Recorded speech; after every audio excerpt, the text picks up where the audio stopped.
Thank you very much. Good morning, brothers and sisters. Good morning, bro. Thank you for singing for me. No? And actually, last night, nasa lingkod ng Panginoon po ako sa Manila. I actually led an event last night. I gave a talk there also. Doon ko talaga sinelebrate yung birthday ko para maraming bumati. At libre pa yung pagkain. Empanada nga lang. But I was very happy to be with brothers and sisters. This is family for me. You are family for me. Nung inimbitahan ako to speak here, to be honest with you, I was excited. In fact, meron kaming district gathering in Ligaya this morning. I actually asked to be excused to be here because my wife wanted to go home to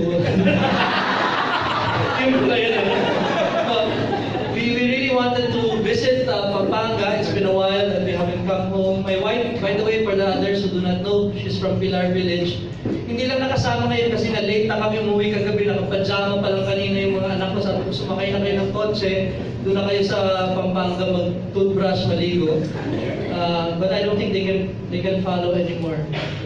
But hopefully, they will enjoy themselves with their cousins there.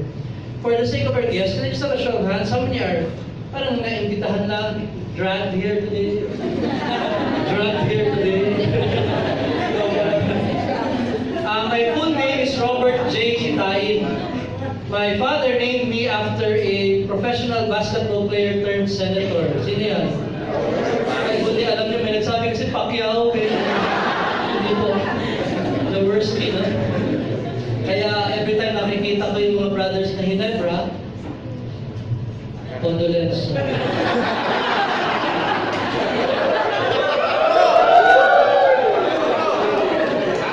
Ganyan lang po kami magbiruan na yung mga brothers na matagal na. It's good to see really Kala ko ganado eh.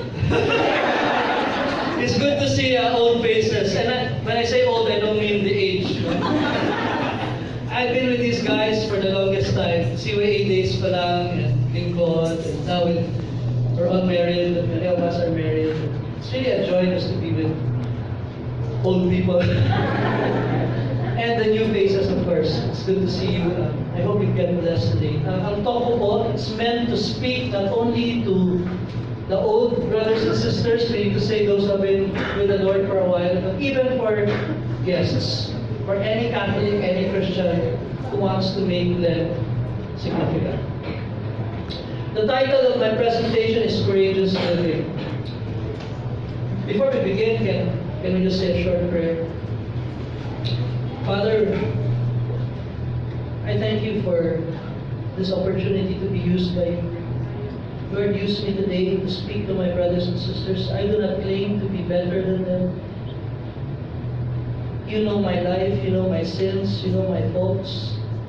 I am humbled, Lord, that you have called me to this service today. I pray that I honor you with everything that I say, and that many of them, if not all, I truly encounter the kind of God that I know, loving, faithful, and true. May the words of my mouth and the meditation of my heart be acceptable in your sight. Amen. Courageous living. Medyo may poste dito. Okay lang po ba? Hindi naman dyan. Ganun na lang ako. Kaya hindi na makita. Okay. Okay, ito yung magandang side ko eh. Okay. Why this title, Courageous Living? Courageous. I thought of this, but this is a series I made actually for Pathways in Manila. It's a 3-part series, but tonight I'm compressing it to a 1-hour presentation. After the talk, hopefully we will pray for each other, we will minister to each other later on. So, if you want, I actually told Dex that the series that I made in Pathways, I want to make it available to all our partners in mission. So, kung gusto niyo yung long version, I can give the 3 talks to Dex at bahala na siya magbigay ng lahat ng talks na yan. But this is a shorter version of that series. Okay? Why did I think of courageous living? How many of you here are afraid of many things in life? Maraming kinatatakutan.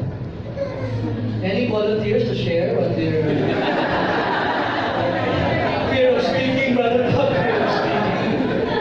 You know, we have a lot of fears today, and we could think of macro fears. You know, fears that affects everyone. Fears that affect everyone. Example would be earthquakes. I'm supposed to give a talk in Surigao last week, yesterday, Feb 23, na-cancel because of the earthquake there. And there's this prediction na kumakalat sa Facebook na meron pa daw the big one. Sabi nila, di ba?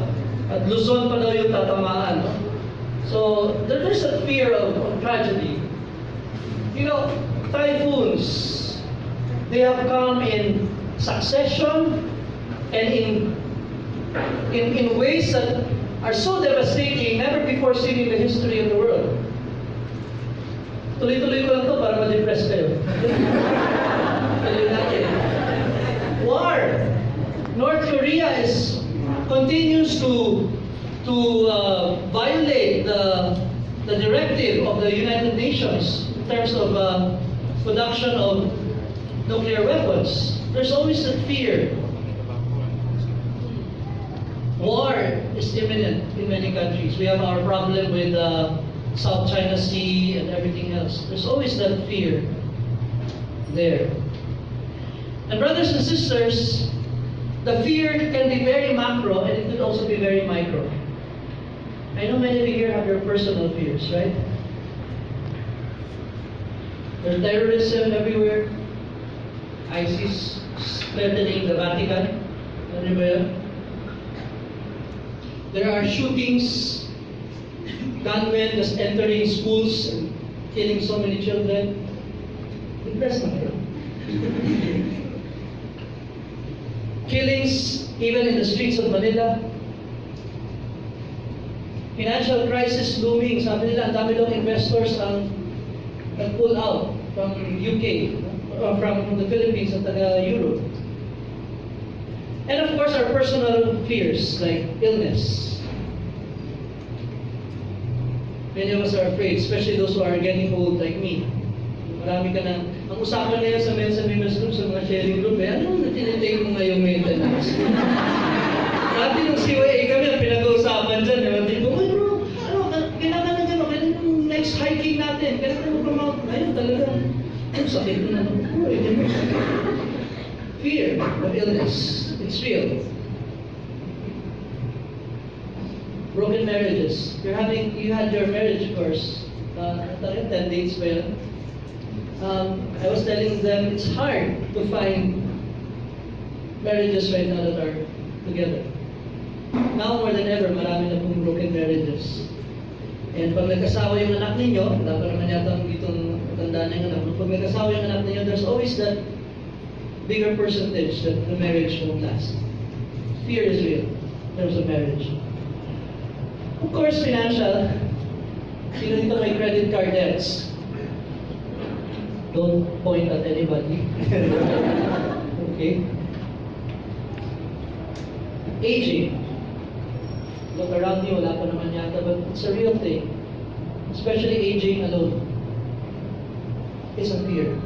Many people are afraid today. We have so many fears, and that's why now more than ever, brothers and sisters, what we really need is courage. Can we all say that word? Courage. Courage. Today I want to talk to you about courage and how to live your life with courage. But what is courage? Does it mean absence of fear? Many of us know this. Tinuturo ito sa community. Is courage the absence of fear? Years ago, when I was a student pala, sumakay po ako ng jeep. Tapos nung nasa jeep ako, sa kaharap ko, meron isang matandang babae, ano payat na. Ang katabi niya, isang maskuladong mama at nagyoyosi sa jeep. Nagyoyosi. Tapos binubugay yung kanyang uso. Siyempre yung babae katabi, talagang ubo ng ubo. Pag bumoda, yan talaga, no? Ako sa harap nun, siwayin na ako nun so sabi ko, Lord, there's an injustice here. I have to stand up for this old woman. Kawawa naman. Siguro, ang laki nitong kalakot. Sa kanin mo, mas kulado no? Bahala na Lord, para sa'yo, Lord. Para sa'yo. Talagang ilaksak pa yung loob ko. Sabi ko, itigil mo yan. Kinabahan siya, no? Hindi mo ba nakikita? Ang dunang upo na yung katabi mong babae sa katabi mo, matanda pa. Itapon mo nga yung yosi yossi mo? Inaantay ko na talagang upakan ako, no? Hinagis na yung yossi sa mukha ko. Hinagis yung yossi. And then, inaantay ko na magalit siya, pero hindi umimik. Buti na lang, pababa na ako para po. Pinabahan yung babae, kakainin ako. But I did what I did, not because I was not afraid. I was afraid. But I did what I did. Because I knew it was the right thing to do. Courage, brothers and sisters, is not the absence of fear. Courage is the willingness to do the right thing despite the fear.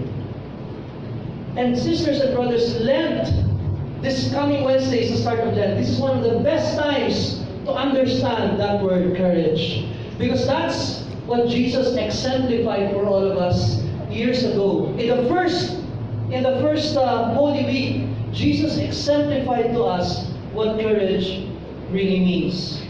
In our own lives, we are called to exhibit the same kind of courage that Jesus showed to us. And today, gabi pa ako, no? I had 4 hours of sleep.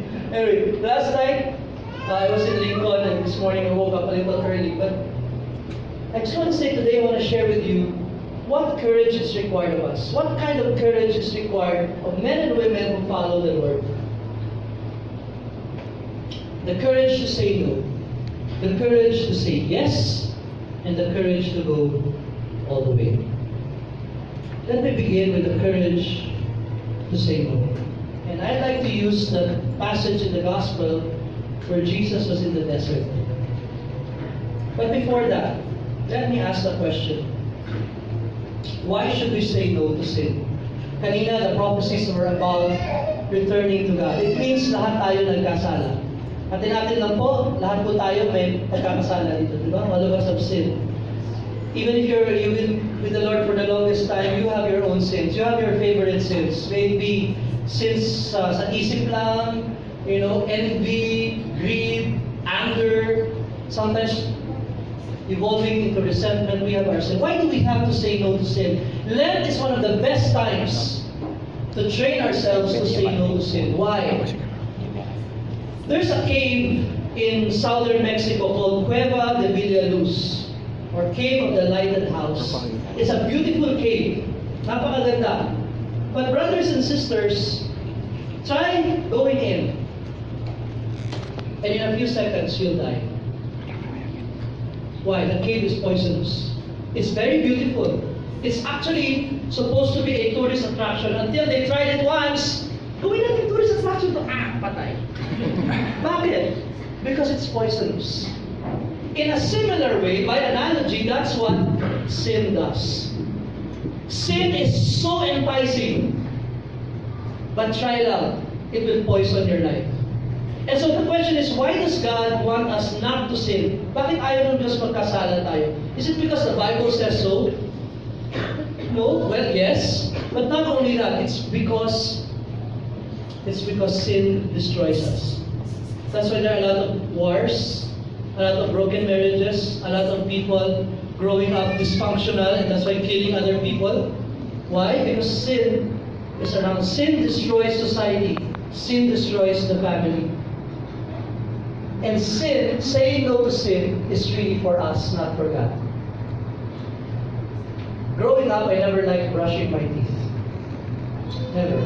Until today. But my father and mom would say, Bobby, mag-brush ka ng teeth mo. Parang awa mo na, mag-brush ka ng teeth mo. Ayaw kasi yung pagod ng brushing, ilang minutes. Saka 30 seconds lang, ganyan. But then, the dreaded toothache came one night. Alam niyo, ganda-ganda ng timing ng toothache. Napansin niyo ba yan? Nangyayari yan pagka gabi, tapos weekend, yung walang clinic, di ba? At yung wala ka talagang ibang magagawa, kundi umiyak na lamang, sarado, mas malasing ka pa sarado ang butika, hindi ka makabili ng constant. So I was crying. And I could see the face of my parents. Awa-awa sila sa akin. And that's when I realized my father and mother wanted me to brush my teeth, not for their sake, but for my own. When God tells us not to sin, brothers and sisters, always remember this. It's not for Him. It's for us. Why? Because sin destroys us. Sinisira ng kasalanan ang maraming buhay. At first, temptation is enticing, but once you fall into it, it will destroy your life. Talk about the alcoholic who can't say no to one more drink at the expense of his career. Makilala kayo gano'n? Gusto namang ayusin yung career nila, pero dahil they're into alcoholism, ang hirap. Or the corrupt government official who can't say no to that bribe at the expense of his reputation. Or the adulterous husband who can't say no to that woman at the expense of his family. Or the compulsive gossip who can't say no to that harmless chat at the expense of her relationships. Brothers and sisters, that's what Jesus came for.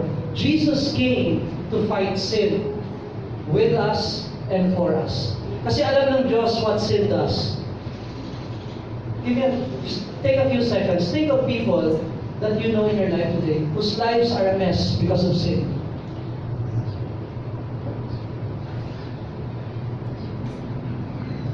There are many lives that are a mess. And that's why Jesus showed to us, Lent, by the way, is a battle against sin. And I'd like to use the time in the Gospel when Jesus was in the desert. Luke 4, 1 to 13. If you have your Bibles, you can open them and read your own version, but it's also flashed on the screen. Jesus, full of the Spirit, left the Jordan River. The Spirit led him into the desert. There the devil tempted him for 40 days. Jesus ate nothing during that time. And at the end of the 40 days, he was hungry. Tayo nga, no? Pag nag-fasting tayo, 1 day lang, 1 meal lang, reklamo na, sungit na sa opisina. Ganun ako, pagka 1 meal fasting, masungit na ako. Jesus 40 days, can you imagine? The devil said to him, "If you are the Son of God, tell this stone to become bread." Jesus answered, "It is written, man must not live only on bread, but steak also." Then the devil led Jesus up to a high place.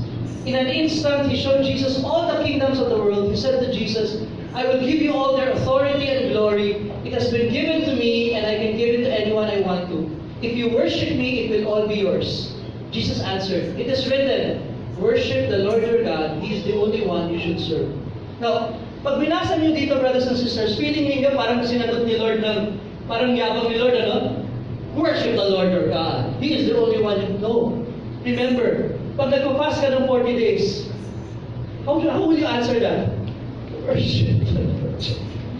It wasn't an easy answer. Pag binasa mo dyan, walang intonation yan eh.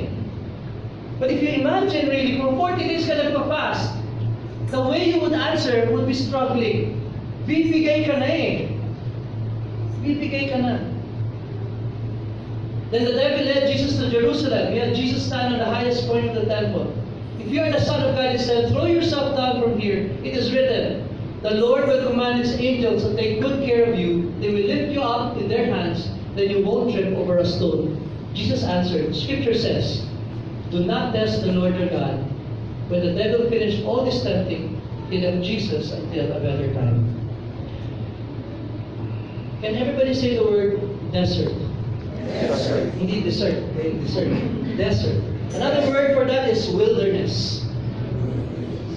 Desert or wilderness in the time of Jesus was a place of depletion. What do you mean by place of depletion? It's a place where there's so much need for people. Walang tubig, walang pagkain, and there's so much danger that they need of protection. The desert symbolizes depletion. Anybody here going through a desert in their life? Maybe in your prayer time, parang layo-layo ni Lord. Tigang na tigang yung prayer time. Tigang na tigang yung love life. Bawal po tumingin. At magtaas ng kamay. Tigang na tigang ang finances. Tigang na yung energy sa kakaserve. Wala nang oras. Tigang na yung oras. Wala nang time sa family. Brothers and sisters, may alam ako dito, ang work nila, di ba? Still work in Manila ba? Si Elmer. Sino ba? Si Elmer? Elmer, Si Elmer, biyahe. Biyahe pa yan. You know, sometimes we go through a desert in our life. Ingat, brothers and sisters. Bakit? You know why Jesus was in the desert? To show to us that even if you're going through a desert, you can still win over temptation. Why? Because when you're in a place of depletion, when you're so depleted, that's when temptation is at its strongest. Na-experience nyo ba yan? Those who have been serving the Lord for a long time, mas malakas ang temptasyon pag pagod ka. Mas malakas ang temptasyon pagka drain na drain ka. Pag ang daming ginagawa, hindi lang physically, but emotionally drained. That's when temptation is strongest. And this Lenten season, kaya tayo nagpa-fasting to deplete ourselves in some way for us to really rely on the Lord. Depletion is a desert. Your desert could be spiritual dryness, meaninglessness, or health concerns, or relationship difficulties. If you are walking through a long desert now, mga kapatid, may I make a suggestion? Be vigilant. Because this is the best time for the devil to come in and take you away from God. Do you know, brothers and sisters, kung kailan nagka-problema sa kayo hindi nag-a-attend ng prayer meeting? Kung kailan nagkakaroon ng difficulty sa work, saka nag-absent, hindi nag-a-attend ng why? Because that's the best time for the enemy to tell you, huwag ka na umattend. Huwag ka na magdasal. Might as well focus on what you're doing. Let me show you here. And that's why it's important, brothers and sisters, one. Avoid being depleted also. Kaya tinuturo sa community yung personal order. Ito, hindi ko kay Elmer. This is not an original. I got this from a pastor named Bill Hybels. I don't know if you know Bill Hybels. Bill Hybels. But he spoke about what we call a bucket. Balde. Every one of us, imagine yourself a bucket. Madali lang ba imagine it? Bucket ka? Sure, a bucket. Sabi niya, the Lord's will for us is to have our buckets full, in fact, overflowing. John 10:10 says, I have come that you may have life and have it to the full. But how many of you experience here? Serve ka ng serve, pero feeling mo, hindi naman full life ito eh. Parang bumababa na yung aking, bumababa na yung aking bucket. And because of stress in life, work, service, relationships, bumababa na yan. Pag hindi ka pa maingat, tuloy-tuloy ka pa rin, hindi ka nagsuslow down, baba na baba. Baba na yan. At pag hindi pa rin, tuloy pa rin sa mga ginagawa mo nang walang personal order, laging stress, baba na yan. Guess what happens? At the point of depletion, kung nandito ka na, the devil comes. And when the devil comes, what does he do? He knows you're most vulnerable, that's when he attacks. Bakit? Have you ever experienced, pag pagod na pagod ka, mas madali ka mainis? Pakita mo lang yung kinaiinisan mo, talagang gusto mo na mag-spiritual warfare, ganyang klase, no? Sisters and brothers, it's a point of depletion when you have to be very careful. And therefore, the challenge is this. Do not allow this to go to that level. Pwedeng dito, paminsan-minsan, but never at that level. Because when you reach that level, you are doing yourself a disservice. That's why it's important to have personal order in your life. In fact, sisters and brothers, sometimes we need to even say no. The courage to say no, even to good things. Bro, magbigay ka naman ng talk dito. There was a time. Last year, I experienced that. Towards the end of 2016, I was right there. I was right there, brothers and sisters. I was just giving talks here and there. And there was a point na I snapped at my daughter, I snapped at my child, nagalit ako. Little things that irritate you, ang reaction mo, exage. Kausap ko yung cable, nagpapakabit ako ng cable, pinagalitan ko na. PLDT pala yung kausap ko, hindi pala cable TV, mali, ay sorry po, ganyan. Because nagkagulo-gulo na, I was so stressed. Sisters and brothers, sometimes we need to say no, the courage to say no, even to good things, just to prevent yourself from getting depleted. Why? For the Lord, your soul is more important than your service. Your soul is more important than your service. Bill Hybels also experienced this, said, I have learned the hard way how important it is to not let myself get completely spent. I've already bottomed out once, and that was more than enough. Everybody read the last sentence. Depletion harms the people around me, and it damages my soul. Brothers and sisters, deserts will come. But hanggang kaya na yun, do not allow yourself to stay in the desert very long. How do you do that? Again, sinabi ko ng personal order, but can I make a suggestion, especially this Lent? Slow down this Lent. It's a suggestion. Slow down. I know you're busy people, especially the mothers here. Alam nyo, hindi ko po minamaliit yung mga nanay kasi I saw how my wife working very hard, taking care of the kids, very difficult.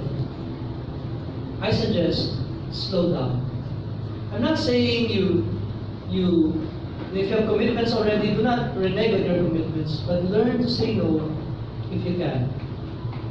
We need to immerse ourselves where? Siyempre, if you say no to one thing, you have to say yes to something. Say yes to spending more time with God in prayer this Lent. Linger. Stay in the Lord's presence.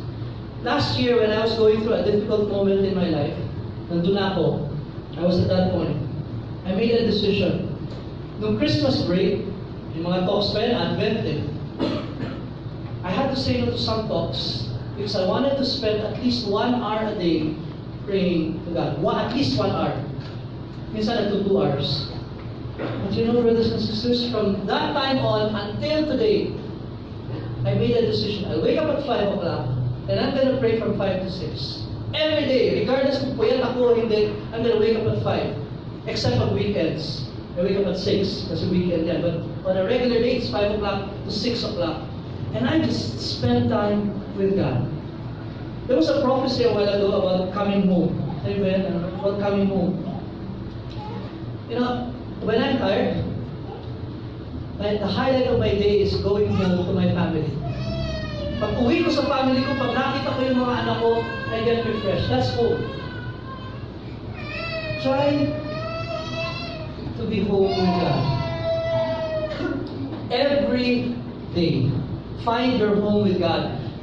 Suggestion for brothers and sisters, wake up early in the morning and pray. Now some people here are night people, night owls, or bats, paniki, no? Sa gabi gising. Some people naman sa umaga, no? Morning people yan.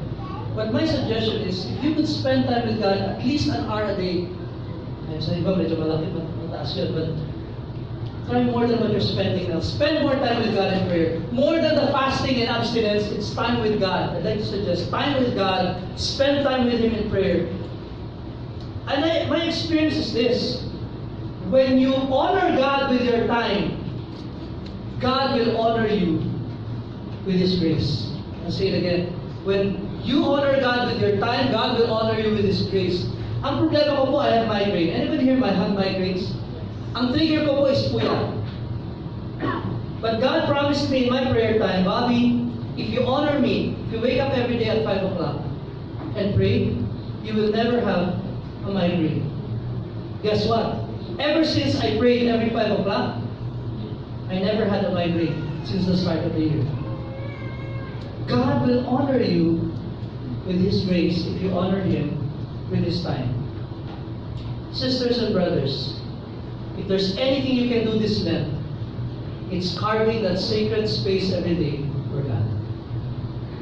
Are you still with me? Yes. Next is the courage to say yes. God in the garden. This time I'd like to talk about the experience of Jesus in Gethsemane. Okay, question. Do you like listening to miracle stories? You know, may mga answered prayers. Do you like that? We love that, di ba? We love, pagka naghanap ka ng share, hanapin, sino ba yung may answered prayers dito? And we love listening to stories like that. Pag may nag-share na, I prayed that God answered my prayer, palakpakan, iiyakan pa yung iba, naglulupas sa iba, ganyan. Can I make a suggestion? Let's try to hear unanswered prayers. People whose prayers were unanswered and yet they still choose to follow the Lord. That to me is more inspiring.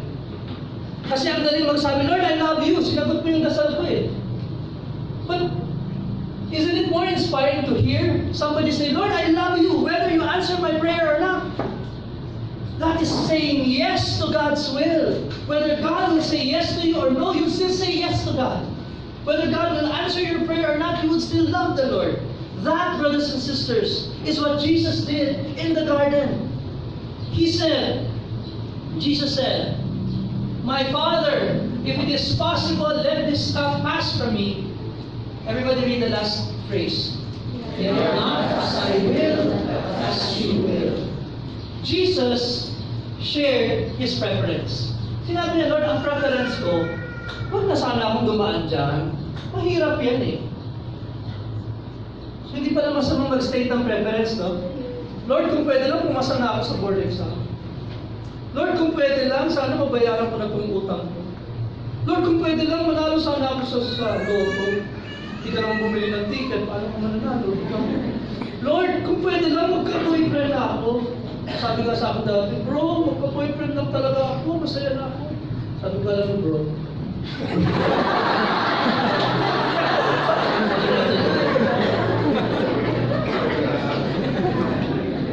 But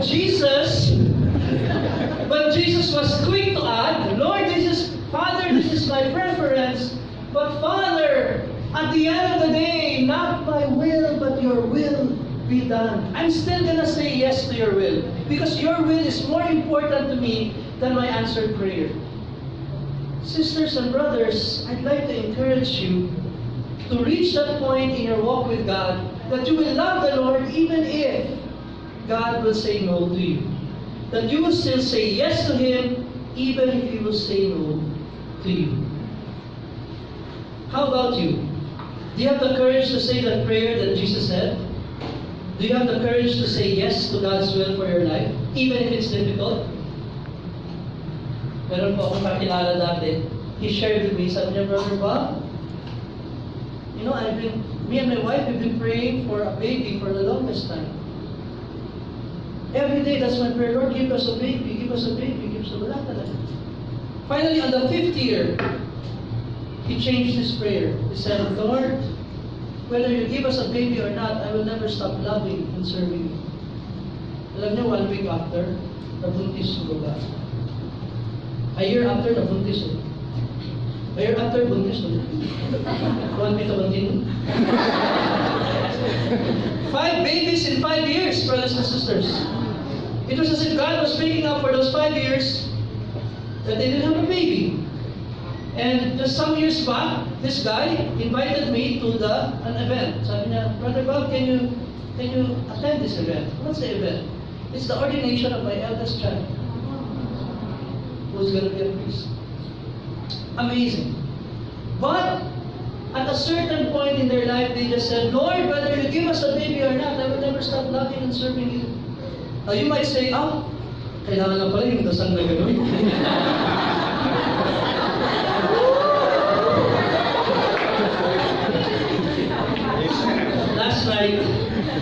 Last night I was in Lincoln, Mega Manila, and there was a sister who shared. She's from Lincoln, formerly from CYA. And I was just so blessed by her sharing.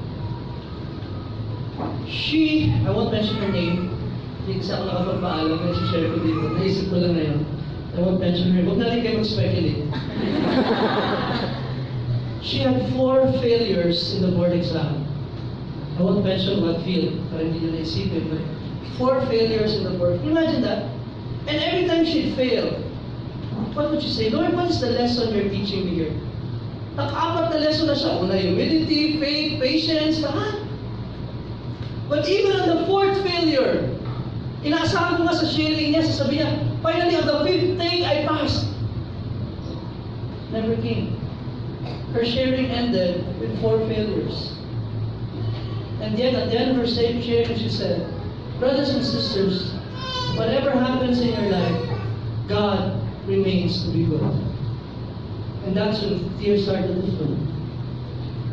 Because we realized that's the Jesus prayer in Gethsemane. It's the prayer in Gethsemane of Jesus. Father, if you choose not to spare me of this ordeal I'm about to go through, then I'm going to say yes. Because your will is more important than my prayer. How is he able to do that? How are we able to do that? Alam niyo, this is my fear in giving talks like this eh. Papabalikan ako ni Lord eh. Sabihin sa iyo, Lord, ikaw kaya hindi ko sagutin yung dasal mo. Lord, for them only. But it's hard. It's hard to be a preacher to say these things because I know it's not going to be easy when it does come. When you've been praying for the longest time and you feel God has not been hearing your prayers. It's not going to be easy. It's easier said than done. So, in my feeble attempt to help you, brothers and sisters, say yes to God. Have the courage to say yes to God. Let me just not refer to myself because I'm also not good at that. Let me just refer you to a super apostle named Paul. Paul, in 2 Corinthians 12, 7 to 10, shared to us his thorn in the flesh. Ano ba yung nangyari na ba sa iyo na tinik ng isda? Na hindi mo maalis-alis? Ang hirap nun, ano? Kahit na gusto mong gano'n, hindi mo kaya, ano? Sabi mo yung asawa mo, pakiano ka? Hindi mo pwede. Worst, ito yung mas worst sa akin. Yung may makati sa katawan ko, hindi mo alam kung saan. Nangyari na ba sa iyo? Ako lang yun. And Paul had something like that, but this thorn in the flesh isn't just a fishbone stuck in his throat. This is something more, it's a figure of speech. Let me read it. Let's read it. He said, let me just read it. Therefore, in order to keep me from becoming conceited, I was given a thorn in the flesh, a messenger of Satan to torment me. 3 times I pleaded with the Lord to take it away from me. But he said to me, my grace is sufficient for you, for my power is made perfect in weakness. Brothers and sisters, here is a super apostle, Paul at that time, who was serving him, giving his all to him, and yet he had a thorn in the flesh. And we really do not know what this thorn in the flesh is.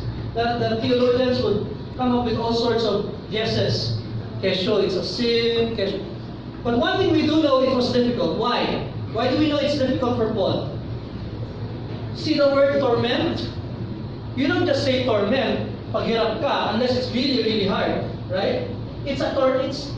Kaya nga meron tayong tinatawag na, the torment of hell. Because it's so painful, it's so difficult for him. I don't know what it is. Hindi na niya sinabi. But it was difficult. And it kept him from serving the Lord. Anybody here pray, Lord, ayusin mo lang itong thorn in the flesh ko. I give all out to you. Hindi ko na problemahin yan. Sometimes I pray that. I said, God, just make sure that my children are secured in the future. I will not think twice of going all out for you in mission. My brothers and sisters, Paul was tormented. At ang masaklap nito, mga kapatid, he pleaded not once, not twice, but 3 times. At hindi nangyari yun all in one sitting. Probably it happened years. One first year, 3 years later, second time. It's a long, painful thing for Paul. And did God say yes to his prayer? We all know the answer. Anong sagot ni Lord? My grace is sufficient for you, for my power is made perfect in weakness. Now I'm pretty sure, guess lang. Maybe Paul didn't like that answer so much, right? Would you like that answer? Sabihin na ni Lord, it's okay. Kahit malunod ka sa utang, my grace is sufficient for you. So lalapitan mo yung pinagkautangan mo. Meron akong grace dito, I'll pay you. You cannot, right? God is saying, but what is grace here? Grace here means, I will be with you. I'm not going to take away the desert, I'm not going to take away the difficulty, but I'm going to be with you every step of the way. At itaga mo sa bato, I'm going to carry you through. That's my grace, who will carry you through. And sisters and brothers, for us, I think, it should be enough. To say, Lord, you might not take this away, but if you are with me, it's enough for me. My grace is sufficient for you. Can I just make a suggestion also? There are two things when God says my grace, when God says this. When God says no to your prayer, two things. There's a reason and a reward. There's a purpose and a promise. What is the reason for this thorn in the flesh? First sentence. Therefore, in order to keep me from being conceited. There's a reason. And there is a promise, a reward. My grace is sufficient for you. Two things. When God says no, there is always a reason and a reward, a purpose and a promise. Everybody say bad news. Bad news. Sometimes the reason doesn't come right away.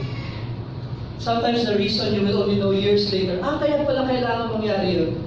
That's why God had to say no. Sometimes the reason will even come after you die. Pag nasa heaven ka na, doon mo lang malaman bakit. But there's always a good reason.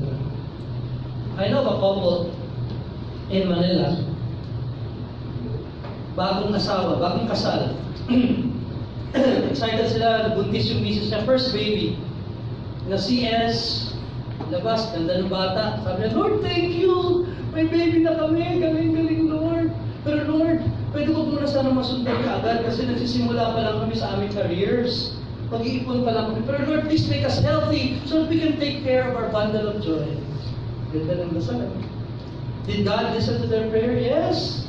Kaso maliatan din ni Lord. Hindi naman nagkakamali si Lord, no. Pero saling na 6 years pinasal nila eh. Lord, 6 years later sana, Lord. 6 months pa lang, buntis na. Buntis na 6 months pa lang. So ang dami na sabi sa kanila, di ba kayo mag-control? But you know what they said, Lord? This is a gift from you. We will embrace it. We will say yes to you. You take care of this baby. But they could not understand, Lord, bakit mo 6 months ang 6 years ang dinasal namin? 6 months nandyan na. You know what happened? Nung pinanganak yung kanilang baby, CS ulit, the doctor who opened her up was surprised. Sabi niya, bakit itong organ na to misplaced nandito sa kabila? And then he said, I don't know what organ that is. Sabi niya, alam mo, if this lasted for more than a year, you could have died. Yung pala, sa first CS operation, nagkamali ng balik yung doktor. Ibang doktor yun. Pag nag-last siya ng more than a year, you could have died. Buti na lang, nabuntis siya ulit. Kasi hindi ka naman papabukas ng tiyan mo ng basta-basta ng diba? Hindi ka naman pupunta sa doktor, check mo nga! Wala lang, yung regular check-up. You know, right? And so at that time, they had to open it up, and when they opened it up, they found it out. Brothers and sisters in the Lord, it took them months to find out that there was a reason for that. Now, for some of you, it might be years. For some, decades. But let's take to what Paul said. When there is always a reason, there's always a reason, and there is a reward, a promise and a purpose when God says no. And therefore, because there's a promise and a purpose, a reason and a reward, you should have the courage to say yes to God's word. And lastly, the courage to go all the way. God on the cross. Years ago, I took a taxi in the middle of a storm. Parating na yung bagyo sa Manila. I don't know anong bagyo yun. Basta napakalakas na bagyo. And I was in Makati. I was looking for a cabo na magpapasakay sa akin. Finally, a taxi stopped at pinasakay ako. Sabi ko sa Sikatuna Village, because I was still single at the time. Sabi ko, sa loob-loob ko, ay, sabi ko, hulog ng langit itong driver na to. Kasi sa dinami-dami, walang gusto magpasakay sa akin. Finally, may nagpasakay. Pero nung malapit na kami sa village namin, at nakita niya yung mataas na baha, sabi niya sa akin, "Sir, hindi ko lulusubin yung baha, bumaba ka na." Sa loob-loob ko, hinulog na ito ng langit. Sama-sama ng loob ko, bumaba ako ang taas-taas ng baha. And then he left. He took me in, but when the flood waters rose, he kicked me out. Sometimes the same thing with God. We take God into our lives until the difficulties come, until it's inconvenient, until mahirap na. And then we say, "Lord, hanggang dito na lang ako. Hindi ko lulusubin ng baha. Lord, hanggang dito na lang ako. I cannot go all the way for you." Uy, pag-action group leader ka, hindi, pang music ministry lang ako. Gusto ko solo.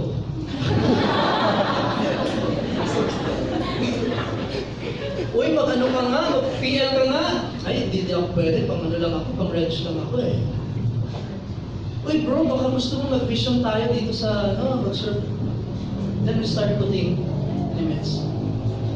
Of course, it's important to put limits not to get defeated, but if the reason for us of saying no is simply because we're afraid, then I challenge you, do not be afraid to go all the way for God. Why? Because God went all the way for you. Philippians 2:6-8. Who being in the very nature of God did not consider equality with God something to be used to his own advantage. Rather, he made himself nothing by taking the very nature of a servant, made in human likeness, and being found in appearance as a man, he humbled himself by becoming obedient to death, even death on the cross. How did God go all the way? First, he became man, pero hindi pa siya nakontento doon, he became a servant. Hindi pa siya nakontento doon, he decided to die. Hindi pa siya nakontento doon, he decided to die in the most disgraceful and humiliating kind of death during his time. Death on the cross. All the way. Alam niyo, minsan naisip ko, ano kaya kung sinabi ni Lord na hanggang dito lang ako magsasuffer for Bobby? Hanggang scourging at the pillar lang.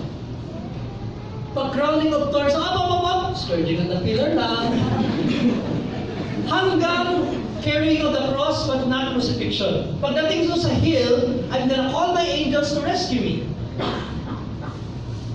If he did not go all the way to the cross, kapatid, you and I will not be sitting here today. Because the wages of sin is death. Ang kabayaran ng kasalanan ay kamatayan. Kapag may kasalanan ka, you should not be here anymore. But praise be to God, Jesus decided to go all the way for you and me.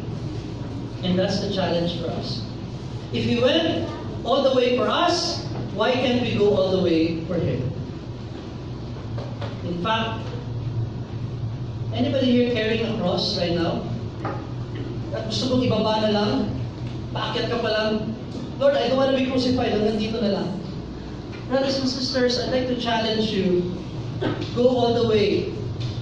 Because even if the cross ended in disgrace, Jesus was able to transform the symbol of the cross from one of disgrace to one of grace. Right? The cross at that time was like sila electrica or lethal injection today. It's the highest form of death, punishment. So, imagine niyo na, ngayon may mga crucifix kayong niliwear, di ba? At that time, imagine niyo na lang, okay lang ba sa inyo, suot niyo yung sila electrica dito? Ganun yung kapali, ganun yung katumbas nun eh. Dala-dala mo yung electric chair dito sa kanya. Why? It's a symbol of humiliation and embarrassment and death and disgrace.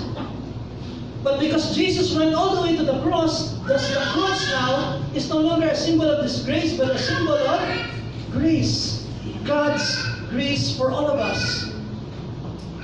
Everybody say good news. Good news. If we follow Jesus all the way to the cross, whatever disgrace you will experience in life will always end in grace. Holy Week never ends on Good Friday. Amen? Yes. It always ends on Easter. So if you're willing to go with Jesus all the way to Good Friday, ito yung pangako ng Diyos.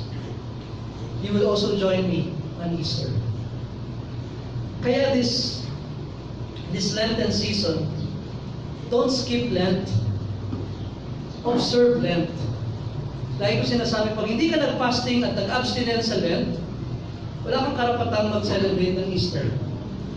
Kasi kailangan daanan mo ang Good Friday para makaabot ka ng Easter, di ba?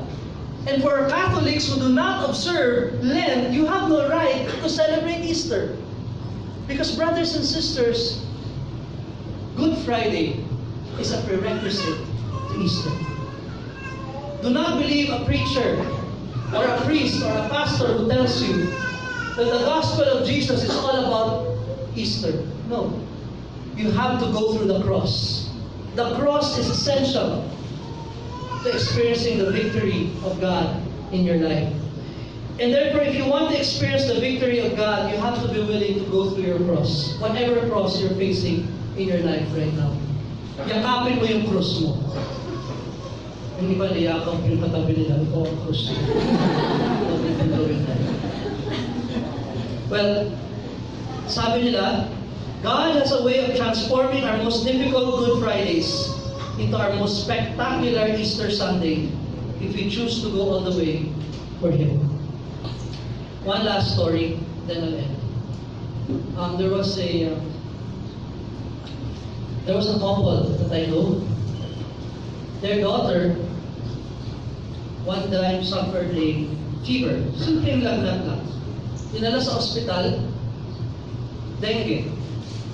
Pero traitor pala yung dengue, no? Kung kailan mawala yung fever, saka mas dapat bantayan. Kasi nung nawala na yung fever, they were getting ready to check out from the hospital. When suddenly, nag-collapse ang lahat ng vital organs ng bata. Rushed to the ICU, comatose. It was very difficult. At dahil hindi naman nag-function yung organs niya, nag-bloat na nag-bloat yung bata. This is a couple from Ligaya ng Panginoon. And they were sharing with us that during those times, it was really a very heavy cross to bear. People were praying for them, but it seems like the child was not responding. Weeks passed by. I think a week at least passed by, and they asked the doctor, "Doc, what are the chances?" And then what the doctor said? It's time to pray for a miracle. Your child, it's almost impossible for organs to restart by themselves. They were so devastated, this couple. And ito yung nangyari. But both parents were really in love with God. They loved the Lord. They were disciples of the Lord. And they just kept praying. And they said, "Lord, if this is the cross you gave us, we're embracing it." And they prayed and they prayed. Tinanong nga nung tatay yung doktor, "Dok, anong sign na nag-recover yung anak namin?" Sabi ng doktor, "This is far-fetched. Pero once na naka-80 yan, there's a good chance na nag-restart yung organs." So sabi niya nga sa akin, pabiro pa, Brother Bobby, first time akong for the first time in my life, nag-aantay ako ng may umihi. At lagi ko siyang sa tabi niya, and there was this night, they were about to give up, they were so tired, no response from the girl. And he was, nakatulog po siya sa tabi ng bed, ng bata sa ICU. Paggising niya, basa yung kanyang mukha. Nakaihi yung bata. And he started jumping up and down. Sabi niya, first time ako nag-celebrate dahil may umihi. And he was celebrating. The nurses celebrated with him. The doctor came, gising in the middle of the night, went to the hospital. They were so happy because that was a sign that the organs were functioning back. And in a few days' time, all the other organs started functioning again. To cut the long story short, brothers and sisters, one day, the child finally woke up again. But you know what? Kung matagal kang tulog, hindi ka naman nakakasalita ka agad. So she asked, usually she would ask for, a whiteboard marker, parang na siya, mas maliit lang, at may pen siya, para makapagsulat siya kung anong gusto niya sabihin. She didn't ask for water. The first thing she asked was a whiteboard and a whiteboard marker. And when they gave it to her, kinilabutan talaga ako dito. Alam niyo anong sinulat niya? Jesus was with me the whole time. Jesus was with me the whole time. Ibig sabihin, the whole time that she was going through that Good Friday in comatose, Jesus was with her. And that's why, probably, because they embraced their Good Friday, Jesus carried them through Easter. Sisters and brothers, you know this girl today? She's, I think, college na siya ngayon. But if you ask her, what do you want to become after graduation? I want to be a full-time staffer for Christ Youth in Action. Because I want to tell the world of what Jesus did for me. When I hear stories like this, I just know that our crosses have reasons. I just know that one day, if we hold on to our crosses to the end, all the way, we will all share in the glory of Easter Sunday. The courage to say no, the courage to say yes, and the courage to go all the way. I'd like to ask the music ministry to prepare. We'll sing a song called, maybe we'll sing Here Is My Life. But let me end with a story, and then we'll pray for each other very quickly. One time, my daughter Mara approached me. Lent ito, I think this was Lent. Kasi lesson yata nila sa class. Sabi niya, Papa, is Jesus big? Is God big? Yun ang tanong niya. Sabi ko, of course God is big.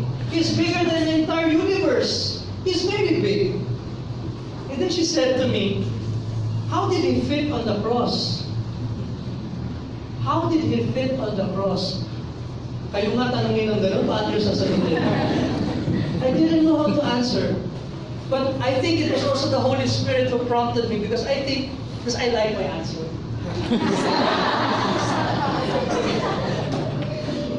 On the spot, I just felt the Holy Spirit leading me to this. I said, that's true, and God is big. But the only reason why he became small on the cross was because of love.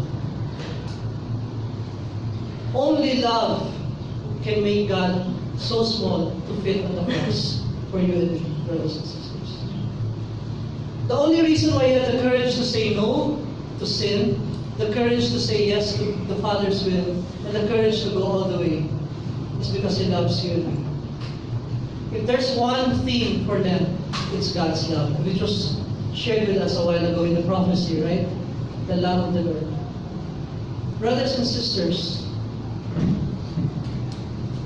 I'd like to encourage you this morning before we end to receive that love of God in your life. Because the only reason that we can say no to sin and say yes to God's will and go all the way is if we really, really love the Lord. So today, this morning, before we end, we'll sing the song, Here Is My Life. And after the song, what I'll do first is I'll say a prayer first for all of us. Then we'll sing the song. And then after the song, I'd like us to pray for each other.